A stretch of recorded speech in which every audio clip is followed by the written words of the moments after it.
So in 2004, the European tribes came back to Haiti as proprietor and landowner, and they built the largest U.S. embassy in the Western Hemisphere in Haiti, and it is the fourth largest U.S. embassy in the world. While they're telling you we have no resources, they are building themselves a footprint that's bigger than all their other embassies. Haiti has an extraterrestrial material that is found nowhere else in the world except South Africa, and it's the purest in Haiti. 65 million years ago, an asteroid landed in this space. We have an asteroid mountain in different places. We have mountains, they're made of asteroid. They use this asteroid because it's the remain of this asteroid that is so heat resistant that they use for spacecrafts. They have been, Professor Henry Vixamar of Haiti says 1 ton of Haiti's iridium. I wanted to get to iridium that. is worth $45 billion. We have mountains of it. So what the UN occupation is that they put soldiers and private military contractors in UN uniforms. They're everywhere in Haiti, digging out the mountains. You can go to Haiti, and yes, you can see. Like I was in Haiti one time, and I saw 12 UN trucks with these black dirt, just going through. I'm like, so they literally, since 1986, with the fall of Duvalier, the U.S. military has been taking out Haiti's iridium. But in addition to, they say, we have 20 billion worth of gold, 8 billion worth of copper, 120 billion worth of oil, and this iridium, we have mountains of it. The United States is in Haiti because of its economic and strategic interests. We are also between Cuba and Venezuela. We're right in the middle, and strategically, they want that space.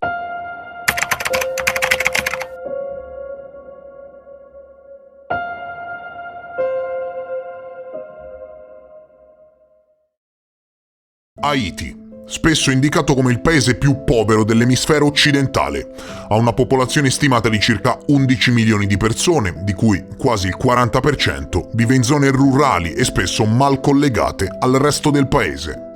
Disuguaglianze sociali fanno sì che il 10% più ricco riceva circa il 50% del reddito del paese, mentre il 10% più povero non riesce ad ottenere neanche l'1% del reddito. Pensate che secondo il World Factbook della CIA solo il 3,4% della popolazione in questo paese ha speranze di superare i 64 anni di età. Parliamo di una situazione disastrosa, dall'inflazione alla sanità, dalla tutela dei cittadini al crimine in ogni strato sociale, vige il caos e la fame. Ma la fame è quella vera. Solo il 40% della popolazione sa leggere e scrivere e hanno un reddito annuale pro capite di $1.800. Per fare un paragone, quello degli Stati Uniti è di 70.000, ok? Ecco, la disoccupazione colpisce il 65% della popolazione, ridotta a condizioni veramente inumane. Colpita da numerosi uragani, nel 2008 se ne sono abbattuti 4, vige morte e distruzione, e non essendoci le capacità di governo per assistere i cittadini, il paese stesso viene lasciato alla propria desolazione. E tutto questo quando possiedono risorse minerarie da fare invidia a qualsiasi altro paese nel mondo. Il territorio, essendo prevalentemente montuoso di origine vulcanica con 2 massicci principali, pullula di risorse minerarie e nonostante questo, per qualche strano motivo, che adesso andrò ad esporre, è attualmente il paese meno sviluppato dell'emisfero settentrionale del pianeta Terra e compare nella lista dei 10 più poveri del mondo, e pensate che addirittura nella classifica dei 177 paesi classificati per indice di sviluppo umano occupa le ultime posizioni. La troviamo infatti al numero 153 su 177. Lo sviluppo delle attività manufatturiere è ostacolato dalla scarsità di energia, dalla mancanza di capitali, dalla corruzione e dall'incertezza politica. Le industrie sono basate principalmente sulla trasformazione delle materie prime, quindi le industrie sono principalmente di tipo agroalimentare. Cosa fanno? Fanno lo zucchero, distillati e tessitorie, mentre sono seduti sui più grandi giacimenti di iridio, oro, petrolio e argento del mondo. Le risorse minerarie che veramente potrebbero arricchire questo paese consistono soprattutto nella bauxite, nel rame, marmo, argento e oro e montagne di iridio. Il problema è che le risorse vengono sfruttate principalmente da compagnie straniere con il benestare dei rispettivi governi e con un interesse veramente pesante dei servizi segreti. Ma che cos'è questo strano materiale? Perché se ne parla in maniera strettamente correlata alle Nazioni Unite e all'intelligence degli Stati Uniti, nonché alle mega multinazionali dell'estrazione dell'oro? La formula è sempre la stessa: destabilizzare per sfruttare. Iridio, un metallo alieno in grado di resistere fino a 2000 gradi centigradi. È il secondo metallo più denso mai scoperto, uno dei metalli più rari e costosi presenti sul pianeta Terra, un vero e proprio metallo alieno che si trova concentrato per lo più nel nucleo terrestre, un metallo che si trova sulla crosta terrestre in piccolissime quantità dopo che decine di milioni di anni fa è comparso dopo il raffreddamento della Terra grazie alla caduta di meteoriti e micrometeoriti che contenevano piccole quantità del metallo che, impattando con l'atmosfera, si sono polverizzati. Ebbene sì, parliamo di un materiale letteralmente alieno che si trova in grandi quantità in determinate tipologie di meteoriti e asteroidi. Negli asteroidi e nei meteoriti è presente con un'abbondanza molto maggiore di quella media sulla crosta terrestre. Quello che state guardando è il meteorite di Willamette, il sesto meteorite più grande mai ritrovato al mondo, e ha una quantità di iridio veramente abominevole, 4,7 parti per milione. La concentrazione sulla crosta terrestre invece è molto, molto bassa, e da qui il prezzo. Parliamo di una densità di solito inferiore a un atomo su 10 miliardi in uno strato geologico particolare, però depositato tra il Cretaceo superiore e il Cenozoico 65 milioni di anni fa, avviene quella che viene definita dagli scienziati come l'anomalia dell'iridio. La concentrazione raggiunge valori molto più elevati, tra i 30 e i 100 atomi su 10 miliardi, un valore del tutto anomalo rispetto agli altri strati e dovuto sostanzialmente all'impatto di un asteroide di dimensioni ragguardevoli in determinate parti del mondo. Questo che cosa impone? Questo impone che per estrarre l'iridio c'è bisogno di scavare in profondità nelle montagne, ed è quello che fanno i servizi segreti americani, gli appaltatori privati del governo federale degli Stati Uniti, che utilizzano in poche parole la stessa formula che usano in molte altre parti del mondo: destabilizzare un paese per sfruttarne le risorse. L'iridio, cari signori, interessa, e sono arrivati a destabilizzare un paese per estrarlo in maniera del tutto indisturbata. Pensa, no, se le maggiori riserve di iridio si fossero trovate invece in Cina. Ecco, sarebbero serviti trattati e chi di dovere avrebbe dovuto sborsare ingenti quantità di denaro per dare vita ad un import-export del materiale. Se invece si trovano ad Haiti, uno dei paesi più poveri del mondo, con la scusa delle Nazioni Unite, con la scusa della missione umanitaria, con la scusa degli Stati Uniti che devono esportare la democrazia in giro per il mondo, troveranno sempre, e dico sempre, una scusa per giustificare la loro presenza sul territorio, e a quel punto occultare determinati siti di scavo non è per niente difficile. Pilotare le informazioni non è per niente difficile. Pensate che fino a qualche anno fa le informazioni secondo cui l'iridio era presente in grandissime quantità ad Haiti non era comunemente accettata, perché faceva comodo che non fosse comunemente accettata, così che chi di dovere potesse estrarre questo materiale a proprio piacimento. Fino a che poi determinati scienziati non si sono attivati dimostrando la scoperta, e ad oggi su qualsiasi pagina di Wikipedia puoi apprendere che Haiti è il paese che ne ospita di più e dove si trova l'iridio più puro. Ma Haiti beneficia delle miniere di iridio o ne soffre di più? Ovviamente ne soffre.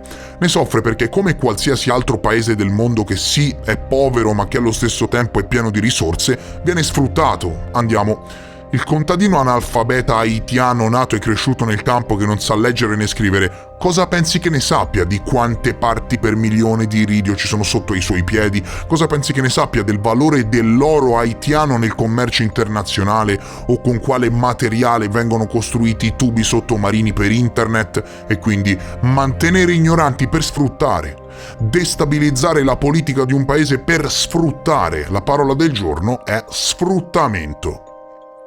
I metalli preziosi sono spesso molto richiesti da nazioni e appaltatori privati, ma di solito si trovano naturalmente in aree economicamente svantaggiate del mondo.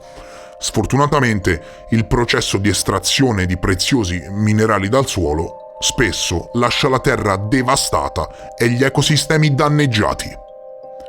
Nel 2018 il New York Times, in questo articolo, ha affermato che a causa dell'estrema vulnerabilità di Haiti, l'estrazione mineraria potrebbe infliggere all'ambiente e all'economia del paese un duro colpo dal quale non si riprenderebbe mai. È assurdo, no? Se ci pensate, l'estrazione di materiali preziosi da un determinato paese che infligge un duro colpo alla sua economia. Non dovrebbe essere così. Ebbene è così, perché non ne beneficia direttamente il paese, ma viene sfruttato. Ecco perché. La Banca Mondiale, facendo leva sul disastro causato dal terremoto che nel 2010 ha ucciso qualcosa come 200.000 persone nel paese, ha voluto rivedere la legge mineraria di Haiti per, a detta loro, attirare investimenti stranieri. Ebbene, quello che hanno ottenuto invece non ha niente di positivo, perché non hanno attirato investitori stranieri, ma criminali legalizzati che continuano a sfruttare il paese. Per non parlare del velo di omertà e segretezza privato-governativa che tra aziende, banche e governi aleggia intorno all'industria mineraria di Haiti. Ebbene, sentite che roba, Il New York Times scrive: la mancanza di trasparenza che circonda la proposta di nuova legge mineraria solleva notevoli preoccupazioni circa quali interessi sarebbero rappresentati nel quadro giuridico rinnovato. Insomma, cosa lo fanno a fare, no? Quali sono gli interessi esteri? Ecco. Le compagnie canadesi e americane hanno già ottenuto i permessi per esplorare oro, rame e altri metalli nelle colline settentrionali di Haiti. Sebbene l'intera estensione delle risorse minerarie di Haiti sia sconosciuta,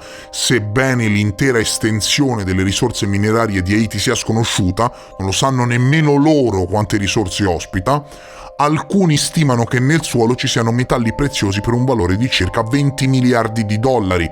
Se approvata, la legge aprirebbe la strada alla prima miniera di metallo commerciale del paese. Cioè, capito? Il permesso per creare miniere estrattive nel paese non lo dà il governo del paese stesso, ma la Banca Mondiale. Capito di che cosa stiamo parlando? Questo deve farti capire tante cose. Ebbene, questa discussione relativa all'iridio, che signori neanche il New York Times si permette di sollevare, copre i più alti livelli di segretezza negli Stati Uniti.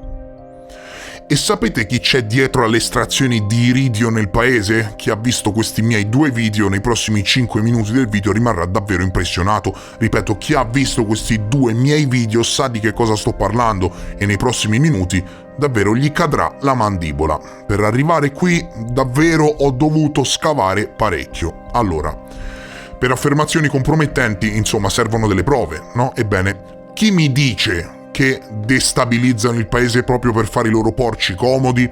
Chi mi dice che le due cose sono correlate? Destabilizzazione politica del paese, sfruttamento delle risorse minerarie. Chi mi dice che le due cose sono correlate?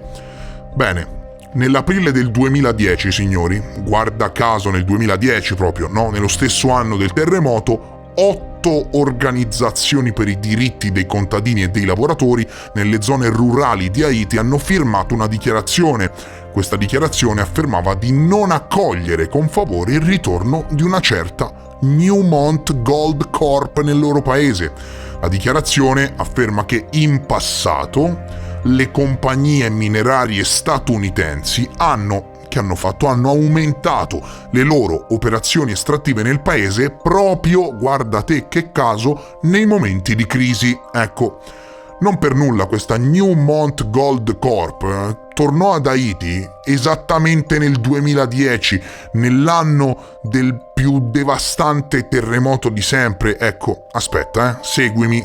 Io mi sono detto, ma vuoi vedere chi c'è sotto a questa Newmont Gold Corp? Ebbene, parliamo letteralmente della più grande società di estrazione mineraria del mondo, ok? Non della seconda o della terza, della prima società mondiale di estrazione mineraria al mondo, e i suoi primi 3 finanziatori sono Vanguard, BlackRock e State Street, che essendo gli uni maggiori finanziatori degli altri si individuano insomma come un'unica entità.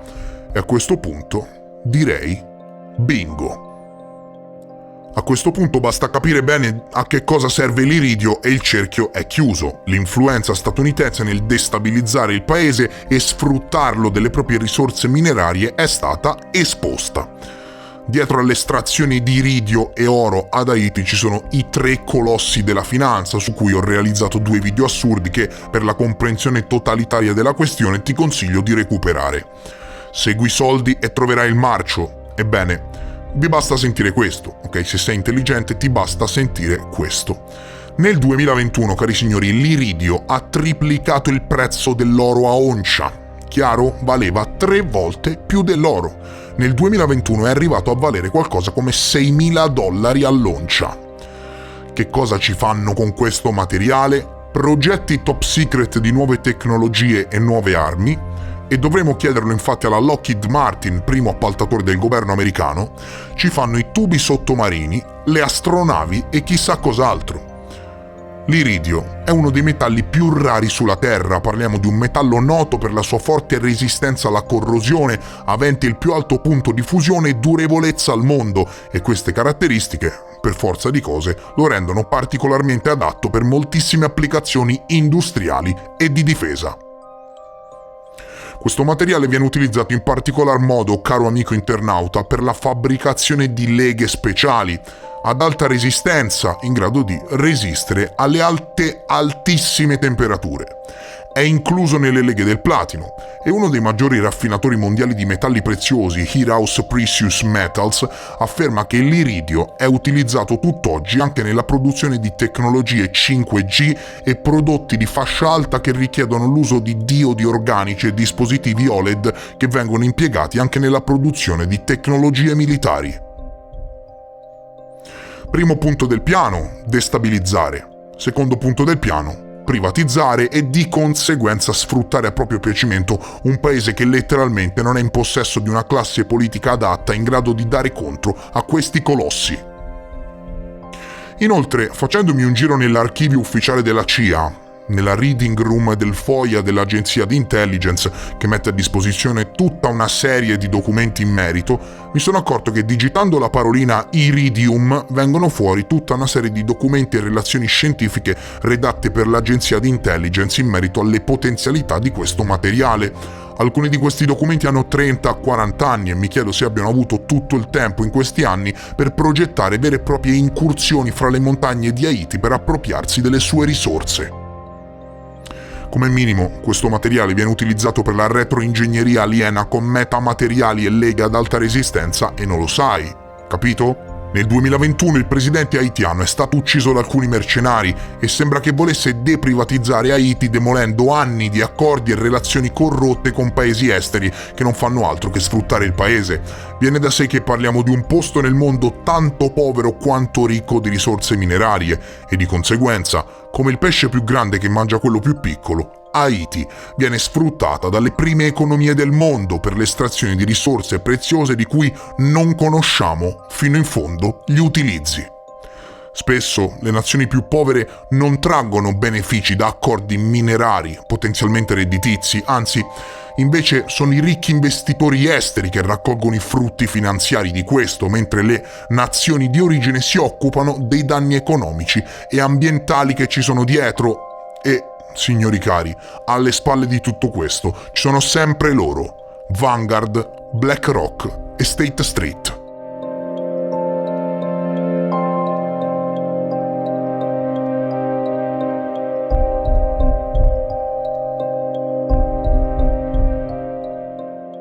Per oggi, signori, è tutto. Io spero che il video ti sia piaciuto. Se è così e sei arrivato fino a questo punto del video, ti chiedo cortesemente di lasciare un like, così da promuoverne la visibilità sulla piattaforma. E se sei nuovo e ti interessi ai temi che affronto, mi raccomando, iscriviti al canale. Come sempre vi invito ad approfondire le tematiche che ho esposto e noi ci vediamo presto, molto presto, nel prossimo episodio. Adieu!